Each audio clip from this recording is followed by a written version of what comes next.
Hi everyone, कसे आहात सगळे? तर आय होप तुम्ही सगळे स्वस्त मस्त आणि हॅपी असाल। परत एकदा तुमचं आपल्या एका नवीन व्लॉगमध्ये खूप मनापासून स्वागत करते। आज मी तुमच्यासोबत माझं मॉर्निंग रुटीन शेअर करते, तर पूर्ण व्हिडिओ नक्की बघा। आवडलं तर लाईक शेअर सबस्क्राईब नक्की करा। तर इथं ना 6 वाजलेले आहेत आणि मी टिफिनसाठी इडली डोसे आणि चटणी बनवते, कारण हे बोलले की मला डब्याला डोसे वगैरेच दे। त्यामुळे मी काल पीठ भिजवून ठेवलेलं इडलीचं आणि आता मी ते बनवायला घेतलं। छान पीठ रात्रभर फर्मेंट होतं, मग सकाळी इझी जातं इडली आणि डोसे वगैरे बनवायला। तर इथं मी ना पहिले इडली लावून घेते एक भांडं आणि मग नंतर डोसे बनवायला घेणार। तर इडली पात्रामध्ये तेल वगैरे लावलं आणि इडल्या टाकून घेतल्या। इडली झाल्याच्या नंतर साईडला काढून ठेवलं भांडं आणि नंतर मग डोसे बनवायला घेतले। तर मी ना बऱ्याच दिवसापासून इडली म्हणजे बनवली नव्हती, त्यामुळे मग अनिशाला सुद्धा खूप दिवस झाले आता दिली नव्हती मी। तर त्यासाठी मी जास्तच पीठ भिजायला टाकलेलं, तर सगळ्यांनाच होऊन जाईल म्हटलं की खातील सगळे। तर त्यासाठी मी मग सगळ्याच पिठाचे डोसे बनवून घेतले, जवळजवळ 15 ते 20 डोसे बनवले आणि नंतर मग बाकीचे इडल्या बनवून घेतल्या।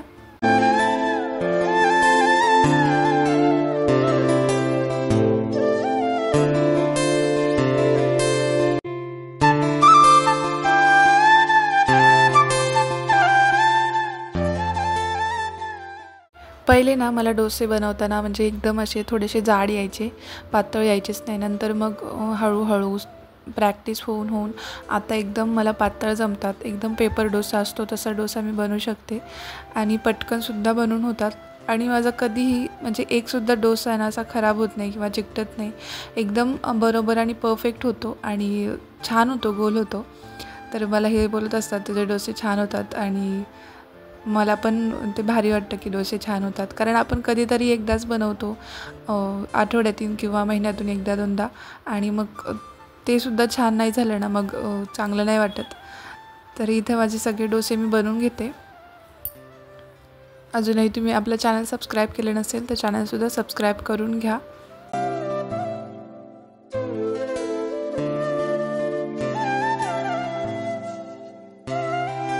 तर इथे ना डोसे मी बनवून घेतले, आता मी चटणी बनवते। तर त्याच्यासाठी एक ओलं नारळ कापून घेतलं छोटे छोटे तुकडे, म्हणजे मिक्सरमध्ये थोडंसं फिरवण्यासाठी इझी जाईल।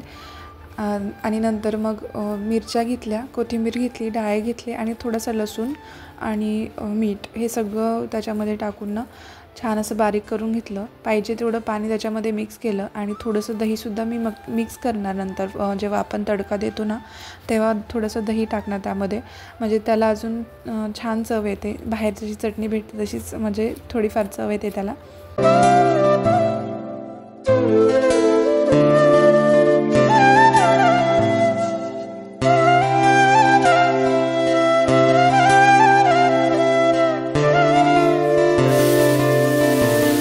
तर इथं आपली चटणी तयार आहे, त्याच्यामध्ये थोडंसं दही मिक्स करते म्हणजे ते अजून छान लागेल।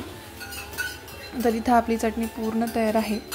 मी साईडला इडली ज्या करून ठेवल्या होत्या भांड्यामध्ये, आता ते भांडंसुद्धा थंड झालं आहे, तर त्यामुळे मी त्याच्यातल्या इडल्यासुद्धा बाहेर काढून घेते पटकन। तर इडली काढण्यासाठी ना भांडं जरी थोडंफार थंड झालं किंवा थोडं आतमध्ये वाफ असतेच भांड्यामध्ये, मग ते आपल्या हाताला चटके बसतात आणि कपडा जर आपण पकडला ना कपड्याने तरी ते त्याच्यामध्ये थोडासा इकडे तिकडे इडलीला लागतो। तर त्यामुळे असं पकडची उलटी साईड पकडायची आणि त्याने काढून घ्यायच्या, इझिली इडलीचे पात्र बाहेर निघतात। सगळ्या इडल्या मी काढून घेतल्या। काल महिला दिन होता, त्यानिमित्त छान गिफ्ट तुळशीचं रोपटं आम्हाला गिफ्ट म्हणून दिलेलं आणि माझ्या गॅलरीमध्ये छान असं आज एक फूल उमललं आहे। नंतरनं देवपूजा केली आणि मग अनिशाचे थोडे गाणे ऐकले। तर असा होता आजचा माझा मॉर्निंग रुटीन व्लॉग। कसा वाटला ते नक्की सांगा। बाय। बोल छान छान छान।